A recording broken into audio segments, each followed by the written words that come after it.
O papel de uma mãe e de um pai na vida de uma criança são fundamentais. E a gente tem esse poder de fazer com que nossos filhos cresçam, avancem, sejam bem-sucedidos ou não. E a gente pode fazer com que eles também fiquem adoecidos, se a gente não lida com percebendo essas feridas emocionais que a gente muitas vezes carrega da nossa infância, que são inconscientes, a gente muitas vezes nem sabe que tem.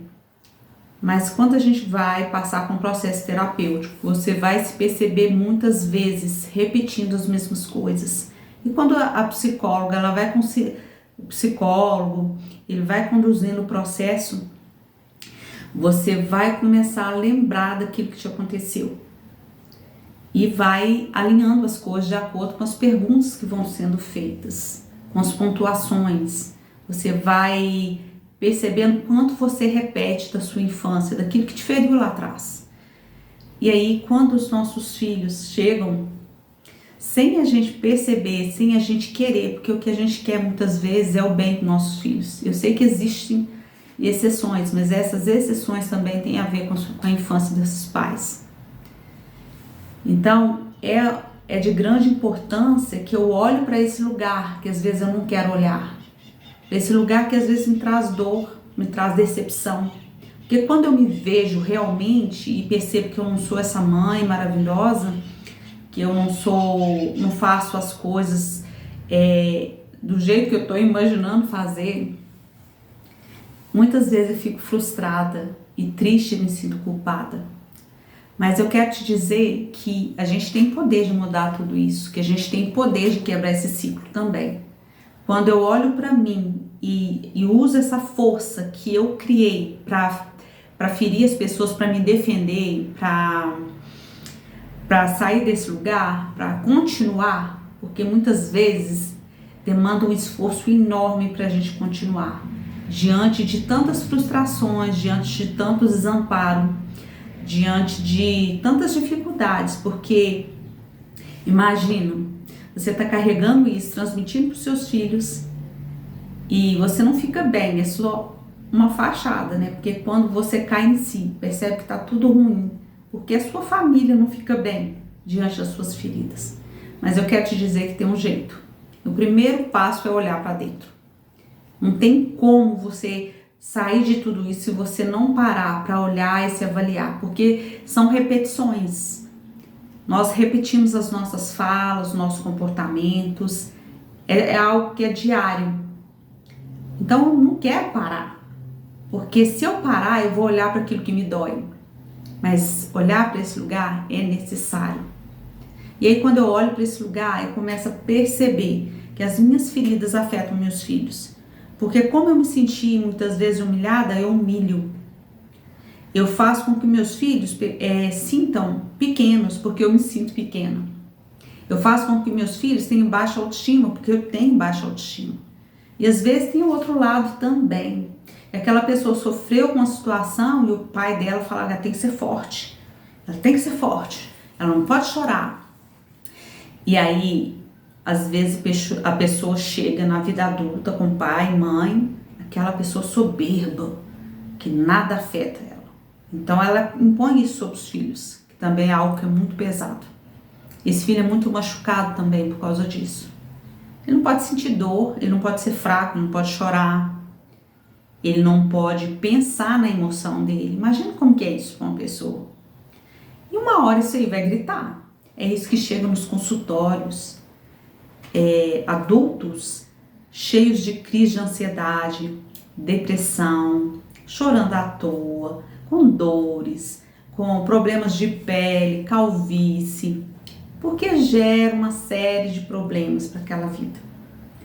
Então fugir disso traz adoecimento para você e para sua família, porque você não afeta só seus filhos, afeta seu esposo também, e o esposo afeta a esposa, gerando problemas para as gerações.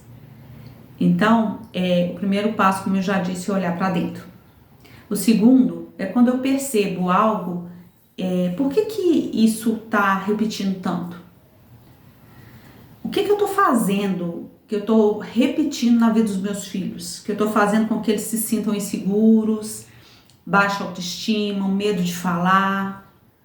Às vezes nas famílias não há diálogo, porque não pode tocar sobre aquele assunto. Eu não posso desagradar o outro, que ele vai ficar com raiva de mim, ele vai falar dos meus defeitos, e aí eu me calo.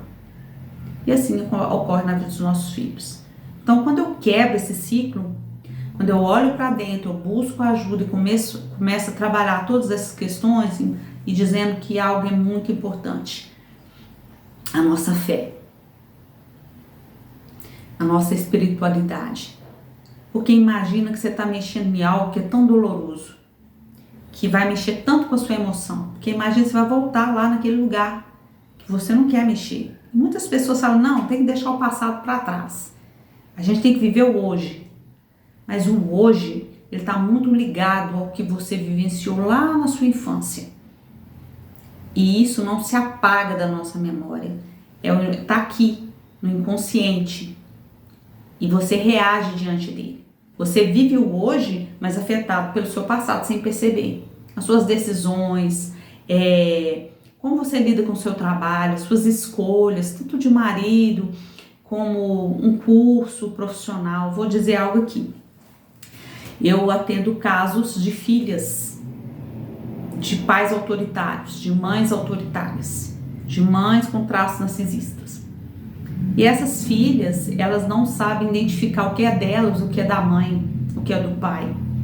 Quando elas escolhem uma profissão ou escolhem um namorado, elas estão sempre em dúvida se aquilo é certo ou errado. Elas não sabem o que é bom para elas ou não. Então, muitas vezes escolhem cursos que elas se sentem muito mal de estar ali. Começa a gerar crise de ansiedade, depressão, tristeza e tantos outros danos para aquela vida. E aí, quando elas chegam para a terapia totalmente adoecidas, sem saber, sem identidade, sem saber quem elas são realmente, qual o pensamento que é dela, qual que é do pai, qual que é da mãe, qual crença é dela, qual que é do pai, qual que foi imprimido nela. Aquilo traz uma dor enorme, porque ela não sabe se ela pode ficar com a pessoa que ela ama. Ou ela não pode ser ela mesma, porque se ela escolher aquilo que ela se identifica, que tem a ver com o dom dela, os pais vão criticar, vão falar que aquilo não dá dinheiro, vão falar que aquilo não vale a pena, vão ficar perguntando, e os pais afetam tanto que basta apenas uma palavra para levar tanto questionamento e tanta dor, tanto pensamentos confusos, de achar sempre que está errando. E aí aquele filho, aquela filha vão para um trabalho que eles não têm nada a ver com eles. E eles não conseguem romper naquilo. Porque se você está fazendo algo que não é seu, que você não tem dom, que você não se identifica, você não vai ser pleno naquilo. Você vai arrastar. Tanto no relacionamento que seu pai, sua mãe escolheu para você, e aí dizendo para nós, tanto quanto um trabalho, uma escolha profissional, um curso que você vai fazer. Aquilo vai ser pesado, vai ser arrastado. E a gente só é pleno naquilo que a gente tem o dom, naquilo que a gente tem propósito. E eu vou mais além. Eu acredito que Deus, ele nos deu dons. E se eu matuo nesse dom, eu vou viver frustrado, vou viver muitas vezes em miséria, vou viver em escassez mesmo, porque se eu não estou pleno naquilo que eu faço, eu não vou fazer aquilo bem. E se eu não me reconheço ali, as pessoas não vão me reconhecer também. E quando a gente se perde, quando a gente não se vê da maneira que nós somos, ninguém vai nos aceitar. Porque se eu não me aceito, como que o outro vai me aceitar? Então eu tô aqui nesse vídeo te chamando a atenção para você olhar para dentro de novo, mais uma vez, para você não deixar a sua vida passar de qualquer maneira, porque você pode fazer a diferença na sua vida e na vida de muitos, principalmente daqueles que estão à sua volta, os seus filhos, a sua família. Então não desista. Procure se conhecer, procure saber realmente quem você é, para que você venha gerar frutos. Fruto na vida do outro. Que esse vídeo tenha te ajudado de alguma maneira. Se você passou por alguma experiência, se você se identificou, se o que eu te falei fez sentido para você, comenta aqui no vídeo. Eu quero ouvir a sua história, eu quero ver se aquilo que eu estou trazendo aqui está fazendo bem para você de alguma forma.